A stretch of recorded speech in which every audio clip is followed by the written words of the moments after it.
حضرت اقدس مولانا ارشد مدنی دامت برکات اللہ زندگی دے دیں، ہمارے شیخ فرماتے ہیں استاد سلیم اللہ خان رحمۃ اللہ علیہ کہ میرے استاد جی کا بیٹا بھی الحمدللہ مدنی ہے، اللہ آپ کو موقع دے دے، ارشد مدنی آ جائے اسے بیعت کرو۔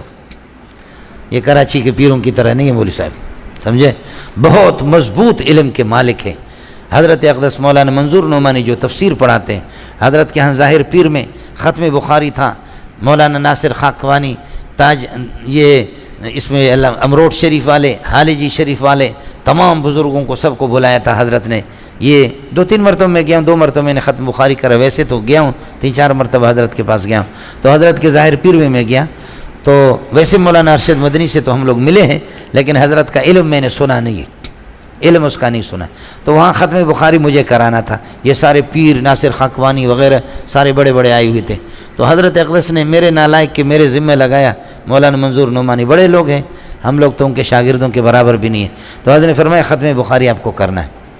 تو مولانا ارشد مدنی نے پونا گھنٹہ وہاں سے ٹیلی فون پہ خطاب کیا، اور آخری حدیث پہ، بخاری کے آخری باب پر گفتگو، اتنی بہترین گفتگو کی کبھی سوچا تک بھی میں نے نہیں ہے، کبھی بھی کسی بزرگ سے ہم پاکستان کے نہ سنا ہے نہ کچھ اس طرح سوچ بھی، ایسے بہترین گفتگو کی، اللہ موقع دے دے۔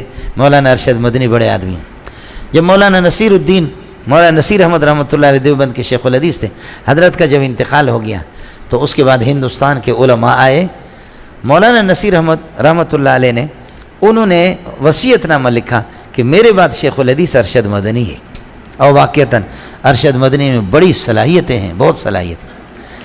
مفتی سید احمد پالمپوری ناظم تعلیمات وہاں موجود نہیں تھا، وہ کہیں گئے ہوئے تھے، ہندوستان کے علماء جمع ہو گئے، سب نے کہا کہ شیخ الحدیث مولانا آپ کو بننا ہے، جیسے مولانا نصیر رحمۃ اللہ علیہ نے جو شیخ الحدیث اللہ کو پیار اس نے وصیت کی، ہم سب کی تمنا یہی ہے۔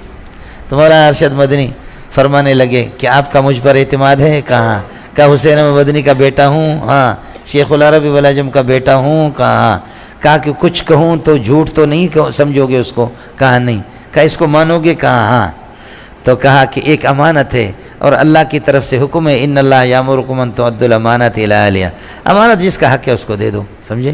تو میں آپ کو بتاتا ہوں، یہ دل کھول کر کے اور اللہ کو حاضر ناظر سمجھتا ہوں کہ مفتی سعید احمد پالمپوری شیخ الحدیث اس منصب کا حقدار ہے، اس لیے میں نے ارشد مدنی نے شیخ الحدیث سے اس کے حوالے کی ہے۔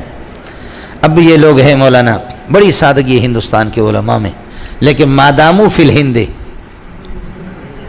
کل کاتب متحرک الاصاب، بول کل کاتب متحرک الاصاب مادام کاتبن، سمجھے؟ الہندیون علماء الہند متواضعون مادامو فی الہند، بولو یہ ابو بکر غازی پوری رحمۃ اللہ علیہ نے لکھا، جو اچھے آدمی تھے، اور حضرت نے لکھا ہے، تو حضرت رحمۃ اللہ علیہ کا جملہ سن، وہ کہتے ہیں ہندوستان کے علماء میں عاجزی تواضع ہے، لیکن بشرطے کہ ہندوستان میں، پاکستان میں جب آگے تو حالت بدل گئی ہے، پاکستان میں پھر پیسہ پیسہ، روٹی دال کیسا کیسا، پیسہ پیسہ پیسہ پیسہ، سمجھتا ہے؟